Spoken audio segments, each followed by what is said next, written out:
Okay. Thanks for coming along, everyone. I am here in the Restore Native office, and it's always a bit hard doing these things because I can't see you, but you can see me. So just jump on the chat or the Q&A. I record this on my phone, so if you see me sort of reaching out, so I'm grabbing in here to look at questions as we go. And Annette is sitting at home and she absolutely nails pushing the buttons, and does the beautiful artwork that actually makes this look visually appealing. So I can talk to it. But yeah, basically we'll be here for let's take about half an hour, chat through, fully encourage questions along the way. If you're just like, hey, Adam, what does that mean? Hey, I've done this before. Can you do this instead?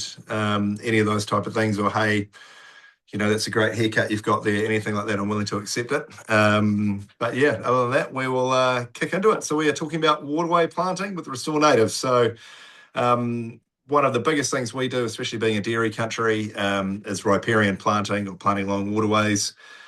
It's something probably one of the first things that really got underway when people started sort of replanting back onto farms. And there's been a lot of lessons. There's been some good things done and some bad things done.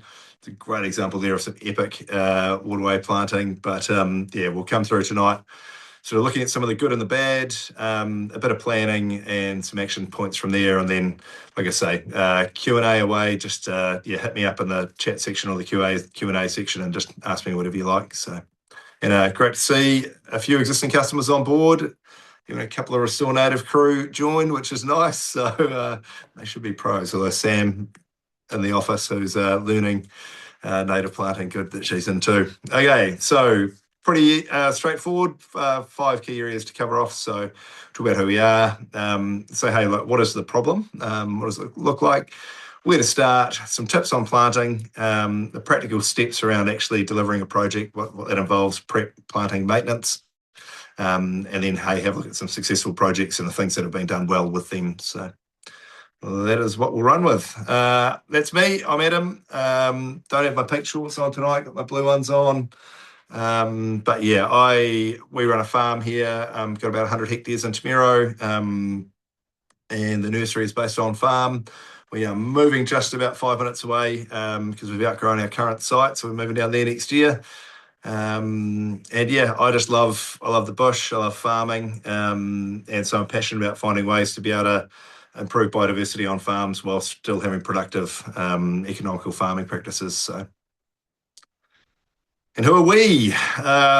Gosh, we're twice the amount of people in that picture now, which is really awesome. We've got an amazing team of people, and just like really cool people who mainly career changers who have had office jobs or they've been teachers or hospo or various things in the past, and they've decided to dedicate their careers now to making positive change on the land, which is really cool. So we grow over 1 million plants. We're 1.4 million this year, and that'll be increasing next year when we move. We offer full service. That's probably the main thing that probably sets us apart, is we really care about, right from collecting seed through to maintaining a project and seeing it flourish. And we do everything in between. So we do sell trees to people, just like any normal nursery would, but we also take care of planning, maintenance, site prep, spraying, and everything along the way. So yeah, we try and, from a farmer's perspective, keep things simple. We appreciate labour can be an issue and expertise on some of those things at the right times of year. So we try and cater to everyone from a budget plant to a really beautiful tree. We kind of, there's something there for everyone. Okay, so what is the problem we're solving? Water quality. Let's have a bit of a look and get stuck in. So, great example here, and basically looking at, hey, like a lot of farms, we're in the Waikato, we're living in a swamp. Water quality is always going to be a contentious point, and we've got slow flowing streams and drains. We've got intensive farming, so as farmers, we think about, hey, how can we protect that overland flow of sediment and nutrients? So, and it's really that runoff from farms. If you look at this picture here, if animals have access right across that beautiful flatland, which is productive, and onto that slope, they're going to start crumbling that bank in. If they're coming down there for a drink or whatever it might be, we're going to be causing those issues. So it's really about dense planting to promote biodiversity there. But first and foremost, we're looking at putting a buffer in place to capture the sediment and nutrients. So excluding stock and then planting to make sure it works. So there's that point we put down the bottom of that, which is slow the flow and hold the soil, and that'll protect the water. So it's all about, if there is water coming in off, we don't want it to just run off and streams right into that drain. We want it to have to weave its way through plants that are going to soak up that nutrient before the water comes in. So. Now, it's a living filter. So we are not doing anything here that is particularly groundbreaking and scientific. We're actually looking to nature for a solution. And we're looking at what really happens in nature in these situations, what works in New Zealand around these streams, what would have been there a couple of hundred years ago before we started clearing that bush and getting into it. And that's what's going to stabilise. So you'll see, in this planting as an example, we're using a lot of grasses.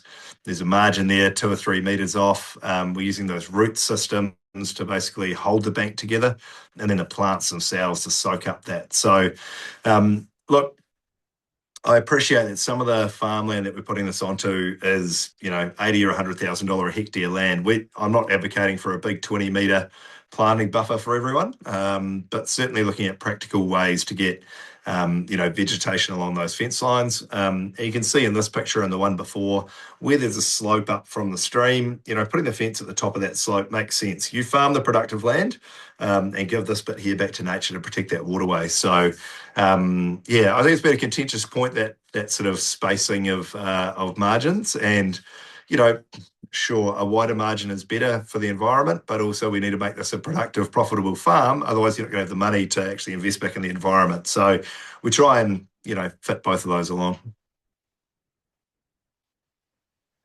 Shading. So this is something that probably doesn't get talked about a lot because it's not the thing that happens initially. This is your 5 and 10 year sort of goal in terms of what we're actually trying to achieve by planting alongside that waterway.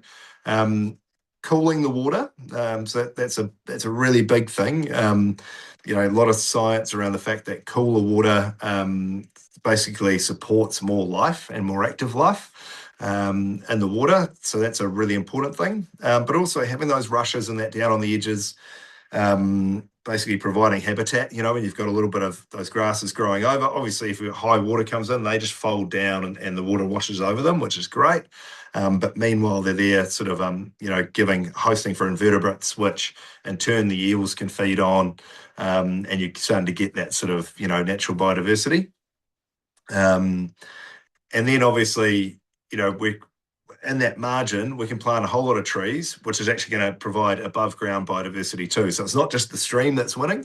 We can use them as corridors. We've got, if a whole waterway can become a corridor, then that's great access for the birds to travel through, feed through, and then be able to spread out from there as well. So, it's definitely, by just protecting this one little part of the farm, which is not a productive money earner in itself, we can protect water and we can promote biodiversity, which I think are really great outcomes.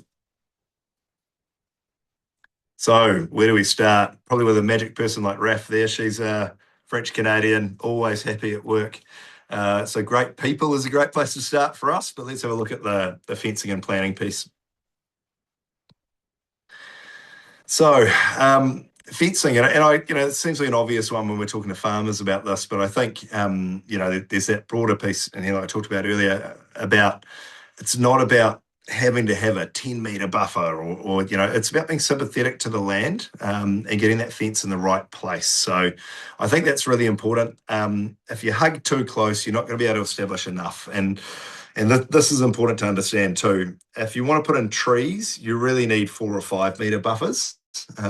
If you just want to protect that crumbling stream bank, provide a little bit of cover with carex grasses, then you can get away with just a narrow margin, only 1 meter or 2 from the fence would be fine.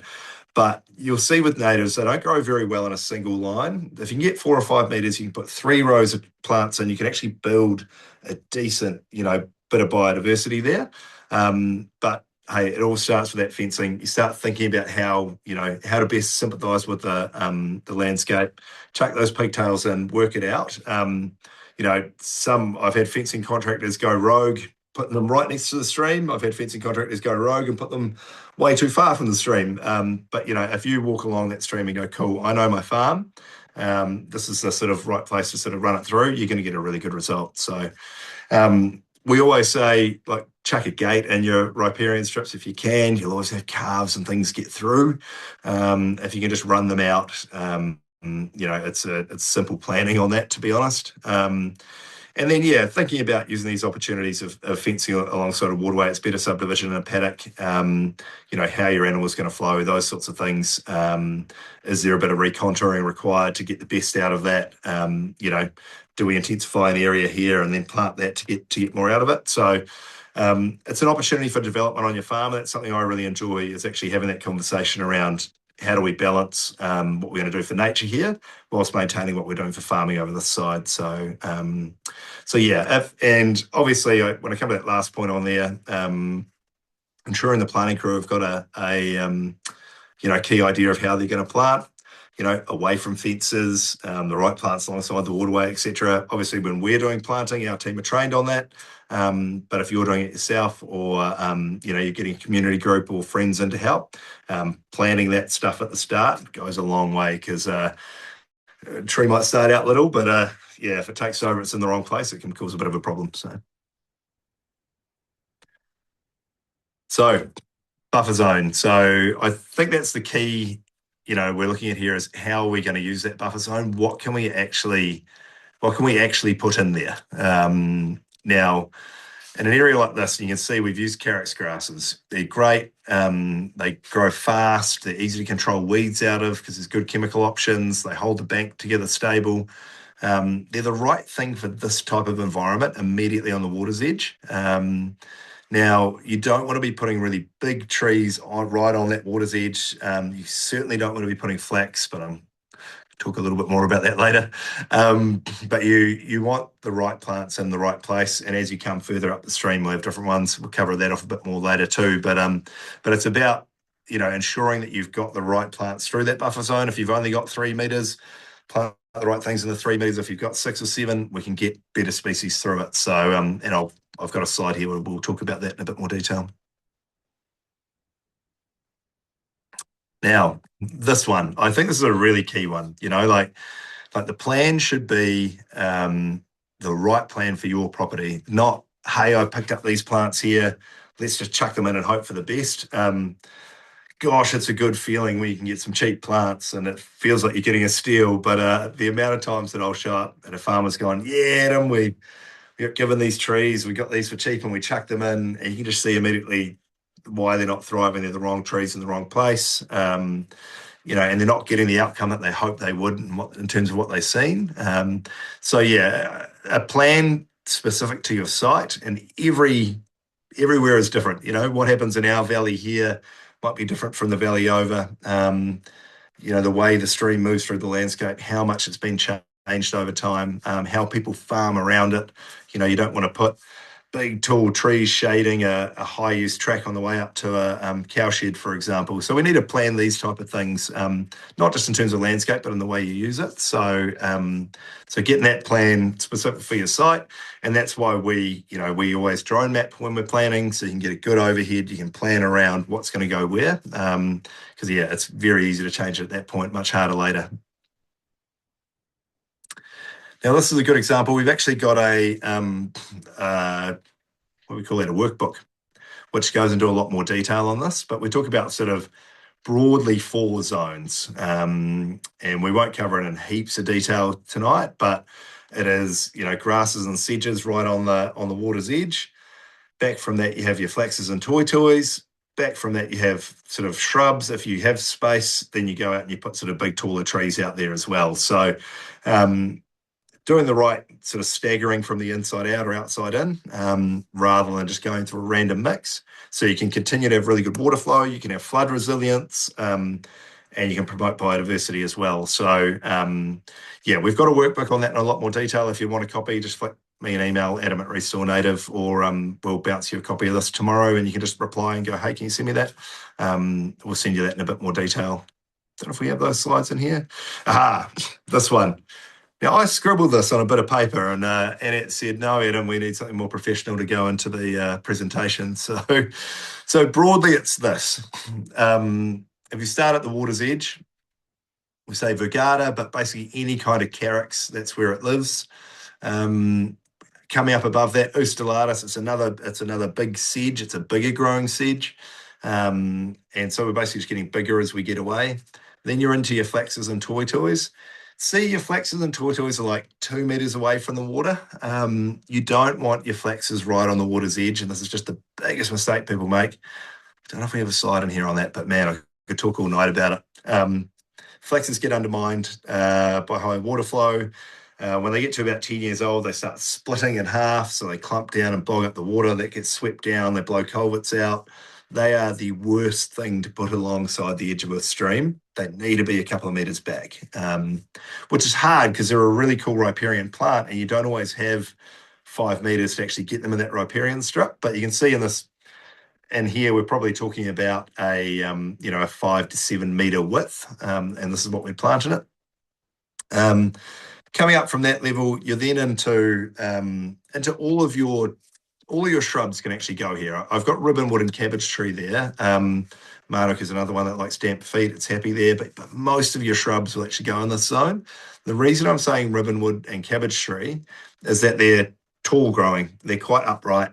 So if you do have a narrow zone, ribbonwood and cabbage trees are just great because they're real tall growing. They don't mind wet feet. They've got big taproot root systems. They're going to hold the higher edge of that bank together. They're really good options. Obviously, if you've got a slightly wider strip, you start weaving in all of your other plants in with them as well. And then we're saying the Kahikatea there, which is your classic kind of wetland, but it can establish fast, can establish early tree. Downstream, you put in things like Pukatea and you put in Remu and you put all those things in, but you can't throw them immediately out into the open in the same way that you can with a Kahikatea or a Totara. So that's why we lean on those in that sort of initial phase. But yeah, this here, I think if you were to take one thing home from tonight, that is just the most simple way to view from the water to the fence, the type of plants and how you should be changing them as you grow. So this is probably more of a cover around what I talked about earlier. So we're talking about the carex grasses immediately on the wet edge. Then you're up into your Ustulatus and the likes of those bigger sedges. And then as you come out to the drier edge, you can go for more shrubs and stuff like that. So like I say, we've got a workbook we can send you with a bit more detail, but that's sort of a bit of a broad option of it there. Funding support. So the really cool thing is that waterways are a national problem. So that means that there is government support, both local government and central government. There are also dairy companies. There are all kinds of options out there, funding support if you want to undertake these kind of projects. So the biggest thing is to ask. I say ask us because it really, depending on where you are, which catchment you're in, because there could be a difference between if you're in Tikawiti or Thames, you're in a much different catchment. And although you're both Waikato region, you will be operating with a different sort of funding based on your catchment. If you're flowing into the Waikato River, there are other options like Waikato River Authority. So there are many options basically around funding. So yeah, regional council is one of the biggest funders, but also looking at the likes of WRA and Regen, but then also your dairy companies, and then linking in with catchment groups as well, because you'll find that some catchment groups also have funding, or they go collectively and apply for funding, and you might be able to be caught up in that. So yeah, that's a really good thing worth pursuing, because in some cases you might get half of your project funded. We're no longer in a position where 100% of projects are getting funded on private land. That was sort of in a post-COVID, there was some money around like that. But realistically, yeah, oftentimes there'll be maybe a third, maybe up to half funding, depending on where you are. So yeah, really worth asking the question.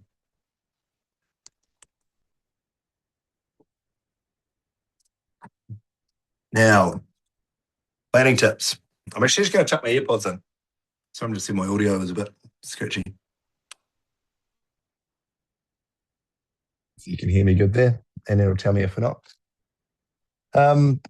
So yeah, talked a little bit before. Don't treat a skinny margin like it's a wide margin. Don't look at this and go, great, I love Rimu trees and I love, these aki, and therefore I'm going to go and chuck them in. In a narrow margin like that, you're probably just going to focus on getting grasses in.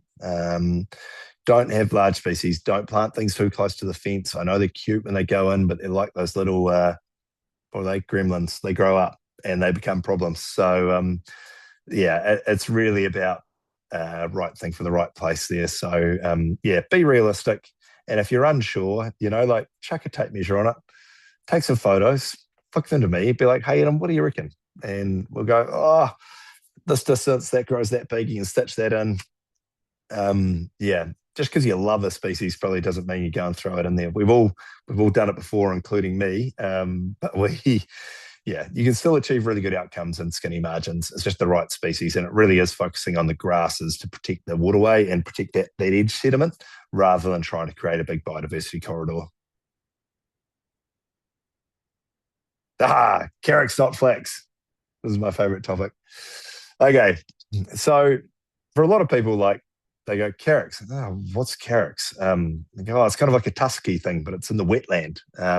Not everyone knows what it is, but it's an absolute superhero in terms of like planting waterways. It is the thing that holds that crumbly bank edge together. It's the thing that creates a bit of shade over the stream. It's the stream that creates the environment for the invertebrates to live in. They only grow to about a metre high. They grow fast. There's chemical solutions that you can spray straight over top of them and kill any sort of ryegrass or broadleaf weeds out of them. They are the natural solution for alongside a waterway. Please, one thing from tonight, do not plant flax alongside the water. Flax is, like I said before, they're beautiful when they're small. They're beautiful when they start flowering. It's about year 10 that they become a problem. They get too big, they split in half. They clog your waterway. Yeah, that saying there, use flax intentionally. It is a beautiful plant, but just do not use it automatically. So yeah, no, that's a really good point. I've just had a question through on chemical. I'll come back to that later because there's probably quite a bit of chat to be had around the chemical, but I'll come back on that at the end. Planting window. This is a really important thing. We will plant on over 200 sites around the Waikato this year, and we are choosing our planting based on what fits that site. A lot of people go, oh, you need to get them in early in autumn. That's what I've heard. My granddad told me, whoever it is. Look, if you're in a really frosty, cold bottom of a gully somewhere, sitting plants in autumn and having them sit there getting frosted for a couple of months in the middle of winter, probably not the best thing for them. If you're on if you're in a wet area, you can plant later in the season too. If you're on a dry hill slope, yep. Once there is moisture in the soil, and I always say, generally, your planting window starts in the autumn when the ground is wet and it's staying wet. And we know what a Waikato drought can be like. So, sometimes that's going to be March. But we've also not started planting until May at times. So it really is a case of just working through your season, your site. But yeah, it's wet and it's staying wet. That's a really key thing. If you're prone to winter floods, plant it later on in the year. And then your planting window closes in September for most people. If you're on really high exposed, dry hillsides, coastal, that might be shutting at the start of September. For most kind of, inland Waikato planting, it's more like the end of September. If you're in quite heavy, damp soils or you're in a wetland, then, into early October is generally fine. So yeah, don't rush to plant. Prepare well, and make sure you've got a plan around those next steps as well. So. Okay, practical delivery. This was James is really happy. He is really happy to be doing maintenance there. And I think that's Tom and his beautiful hat. Um, they didn't want to smile, but practical delivery, and these are the legends who go out there and deliver it for the Restore Native team. Um, weed control. If you're thinking about planting, and if you're actually sitting here being like, oh yeah, I've actually got an area I need to plant, probably best at this point to be thinking about how you're going to plant that next season, and then going, cool, what weeds are in there? Do I have long rank grass? How am I going to need to control this? How do we get it stuck in and get it sorted for next year? Summer is the best time to control weeds. To be spraying them from December through March, when they're growing really active. Chemicals can have really good impact. You can, if you've got a residual on your chemical, it's out of the way before your planting season. Things like convolvulus and blackberry are really active in the summer, but not in the winter. So you want to get onto that stuff and get it dealt to in summer, and then make a call. If you've got a bad infestation, you're better to wait another year to plant than you are to rush in there after the first spray and chuck your plants in. We Don't get me wrong, we want to sell you trees, but we want more than anything for our trees to thrive. So we're not going to throw you into planting if it's not the right time. So like I say there, once the trees are in, the herbicide options become a bit limited. But if you get the prep done up front, get on top of the weeds, get a good pre-spray in ahead of your planting, you're going to get planting success. Cool. So this is a little bit of a religious debate, spot spraying versus blanket spraying. Look, the reality is we use both depending on the outcome we want to achieve. Often around waterways, we'll be just spot spraying and leaving some live vegetation on the bank as we go. And that's basically what we're saying there is less disturbance for the overall soil. But it is important when you're spot spraying to ensure that you actually then come back and maintain around that plant as well. Basically keep that spot dead until the plant's up and above the grass burden. Look, blanket spraying suits, some wide scale areas, ex-pine blocks full of weeds. People will put a drone or a helicopter over it and just nuke everything. And that gives you a blank canvas to go and plant into. So definitely some kind of control of the vegetation before you're planting is going to get a bit better result. Some people are anti-chemicals. That's fine. But it doesn't change the fact that if there are grass and other weeds present, they're going to be competing with your plant. And that just means you've got to look at different options from there. Different ways to approach it, but we really got to think about how we're clearing up and giving the best opportunity for your plant to start off its life well. Cool. Planting day. Here we are out planting a muddy wetland, which is great. Cool. So planting techniques, and we've actually got a whole other webinar we did on planting, so we're going to light touch on it here. Whether you're using a spade or an auger, you got to think about where you're putting your plants, getting them in at the right depth, making sure they're pushed in hard. One of the worst things, people don't push their plants in hard enough. The poo kickers yank them out, or they just sort of, they blow around and then they get transplant shock. So definitely following the plan that we talked about earlier, planting your trees well, and that's a big part of the step, really important step. So get that sorted and you're on your way. So maintenance. This is going to be about what our webinar next month is going to be all about as we come into spring.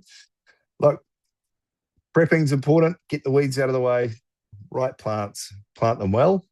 But if you don't maintain them, that's probably the biggest thing that's going to lose plants for you, because there's going to be a heap of competition.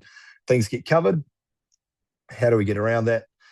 Basically, releasing and maintenance. And again, this is not a thing by calendar, it's by site. The way we work is that if we plant a tree and we're going to come back and release it, we'll get in touch generally in September and we'll go, hey, how's the regrowth looking? Send us a photo, or we'll come out and visit and have a look. And we go, oh, you might be a month away. And then we'll basically keep in comms with you, have a look at photos and try and target. If you can imagine my hand as a tree, this is the ground. You want to spray that grass when it's here, about halfway up that tree. So the regrowth will start slowly and then it will start rocketing away. Bam, lay it down and then you've got a nice mulch, and your tree can thrive. If it's here and it's above your tree, then you've got a problem. not only is that time taken to find that tree, but it's already losing light. It's already being weakened by the competitive vegetation. And that grass is now growing over top of it and putting it under pressure. Some species can tolerate that better than others. Hardy woody stem species, things like ribbonwood, manuka, kanuka. But, things like karamu, softer stems, as soon as that grass gets on it, drags it down. Yeah, it's not so good. So yeah, that's the thing. Get on maintenance, keep ahead of it. The problem, I think, one of the other big problems with release spraying is that it's often needs to be done in that sort of one fortnight a year where you're doing mating on the farm and you're making silage and you're putting crops in, and then you turn around and look at your trees and go, oh no, they're covered. And we get the call sort of going, oh, darn, my trees are covered. But at that time of the year, we might be 2 weeks away, and actually if they're covered over, you're already losing plants. So getting ahead of it is really key. And we'll talk a bit more about those selective herbicides later. But yeah, and then it's just sort of being careful, especially around water. That's why all of our guys are GrowSafe certified, and we've got registered chemical applicators and stuff on the team to make sure that you're doing the right thing around those waterways. You don't just want to be willy-nilly sort of spraying chemical around either. So, what does success look like?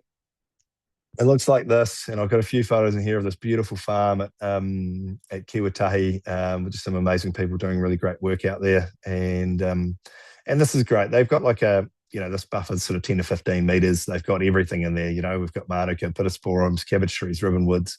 There's Hikatea and Totara in there. It's going to be epic. But not everyone's got that kind of width. So it looks different depending on the area. So we've got some other examples here too. So on the left-hand side, very densely planted trees at a community day at a metre spacings. Generally, you're going to put them in at 1.5. However, look on the right-hand side, we're 3 years in there. There's maturity starting to happen. Those tuatui are flowering, the flaxes are flowering. You've got a really well-established buffer that's sort of got prepped well, planted well, maintained well, and you basically shut the gate on that. It is going to take care of itself from here on in. So it's only those first few years we need to be really onto it, and then you're away. So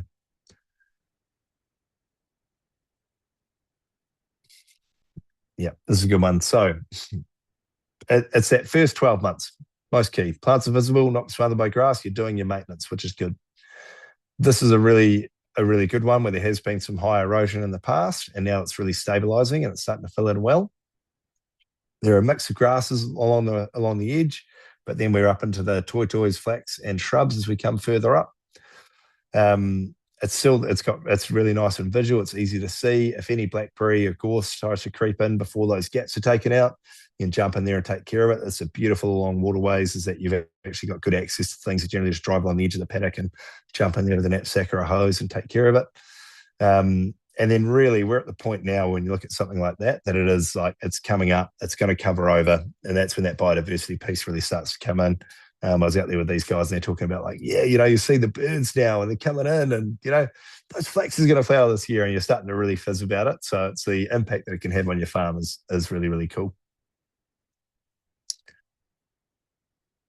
Okay, so fence lines, top 5 things. So fence lines, really key. How your fence follows the right contour for your farming operation and for the land, and making that plan, getting it in so you've got a clear of what you're going to do, planning what's going to go in there, what you can achieve based on your budget, the plants you love that you want, what the site's going to allow you, and what you want it to look like in the long term. I think that's really important. I was chatting to Ro on the country the other day and sort of saying, hey, we've actually got to think about what do we want our farm to look like in 10 to 20 years, because these decisions are going to impact that. Choose carracks. So when you're doing waterways, carracks, talk about it all night, but it is a really good option for in and around those buffer zones. Absolute ripper. Prep, control the weeds before you plant, control the long rank grass early. If it's been fenced off for a number of years, invariably it's going to have some blackberry in it. Let's get in there the summer before and deal to that stuff, so we can get it sorted. and then crack into that maintenance. I cannot speak highly enough of that last bit there, is that you maintain it, you get ahead of the curve on that maintenance. Spring's always going to come, the growth is going to come. If you've got a plan, you can nail it. So that is the plan.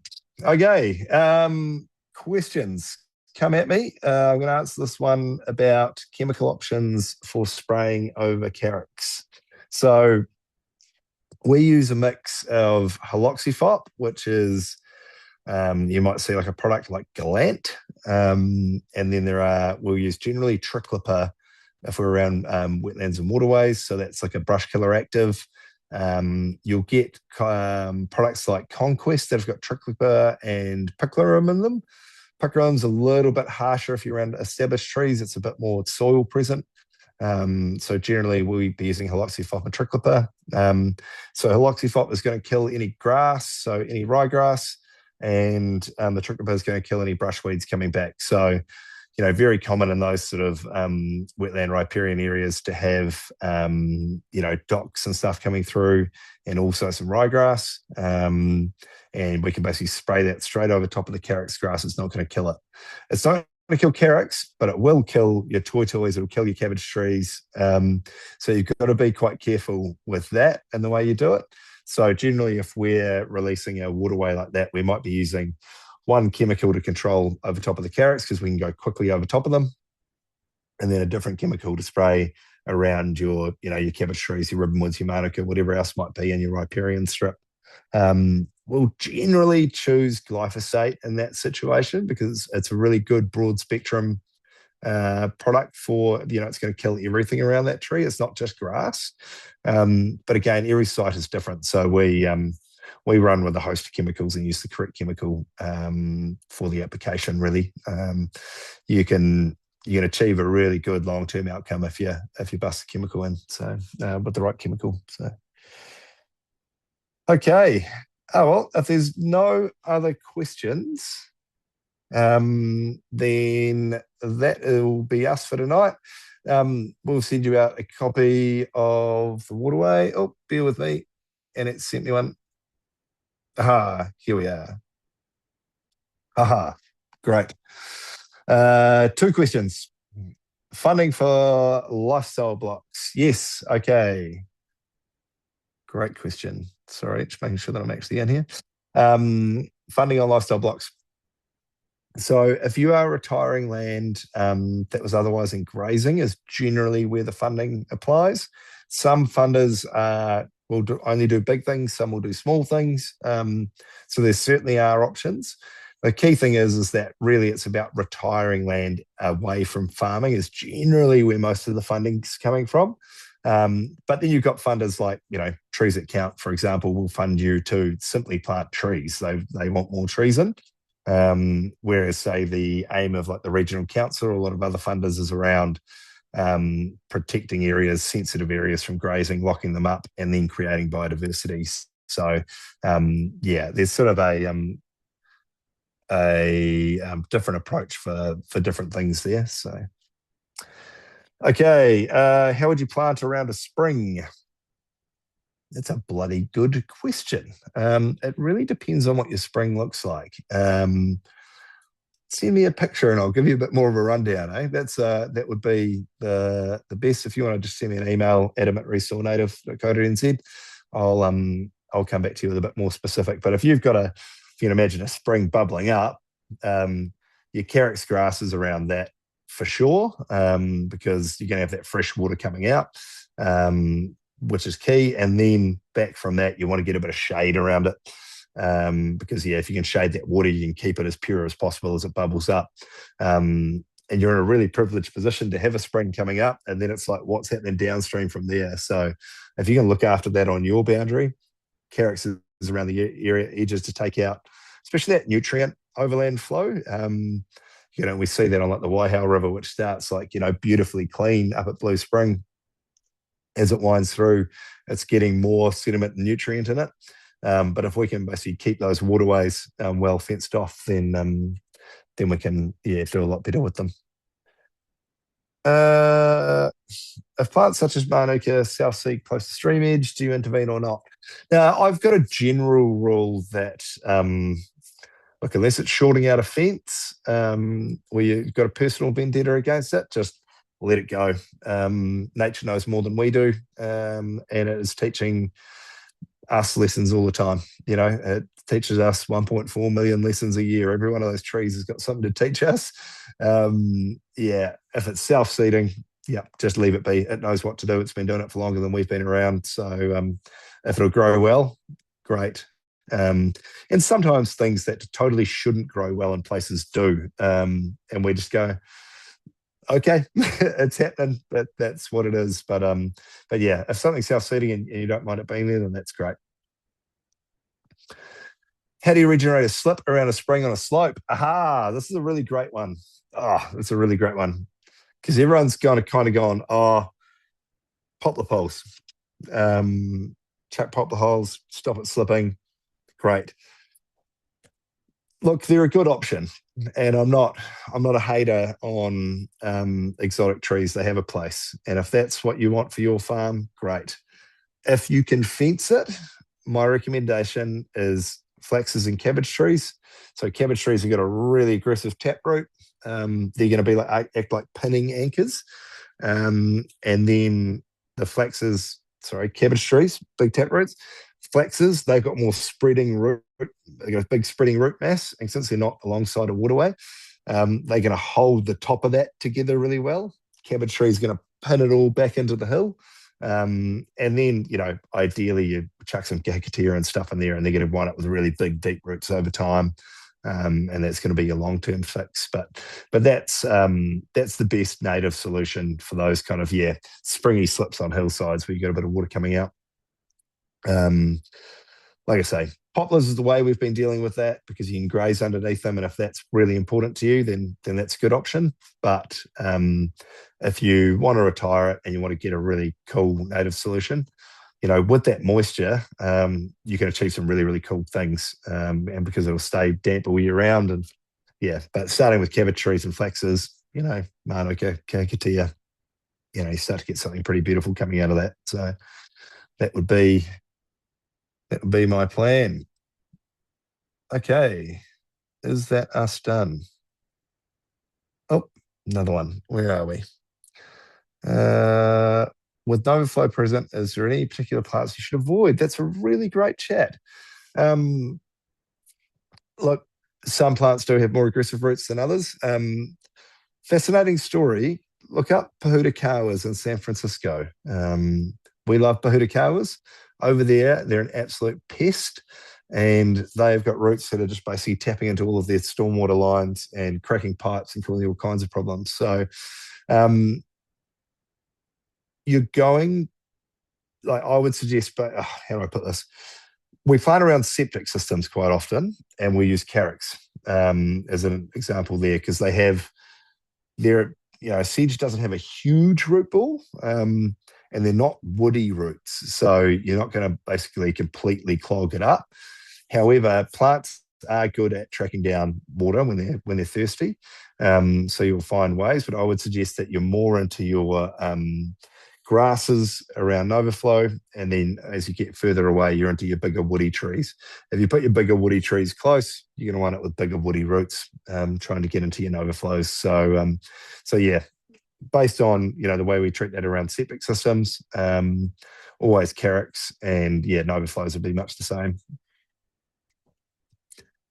Now, I think that might be all we've got. No, one more. What things do I need to keep in mind with various tomos? Yeah, cool.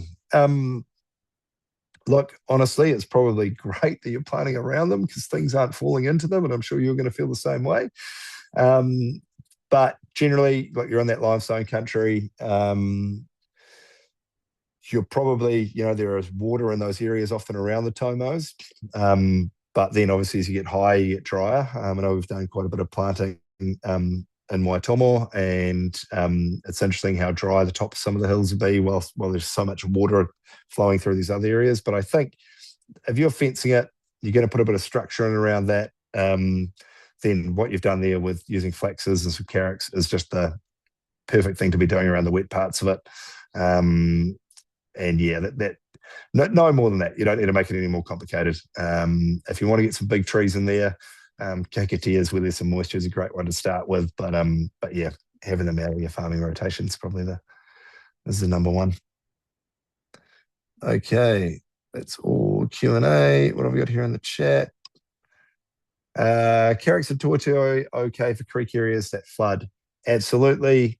Carrots is your ideal plant for areas that are flooding. Cannot beat it. Basically, carrots grass here, flood water comes along, boom, it just flops over. Toi will do a similar thing. It's obviously just a bit clumpier at the bottom, so not on the immediate water's edge, but if it's a little bit further up and it still goes underwater, it's going to be fine. But yeah, those are the things you want. They'll basically flip over. A couple of weeks later, they're back up and running. Yeah, life is good. So that's exactly what I'd recommend. Cool. Okay. Cool, team. Oh, well, like I say, I am Adam at restorenative.co.nz. Fire me an email anytime.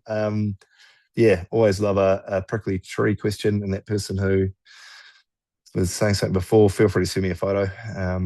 Happy to basically, yeah, run through any specifics on your property as well. We'll be back at it again in about a month, talking about releasing as we're going to be coming into that spring period, how to effectively release, how to manage that releasing program, what chemicals you can use, etc., etc. But yeah, enjoy your time out there, team. Stay safe, and we will catch you next month. Cheers.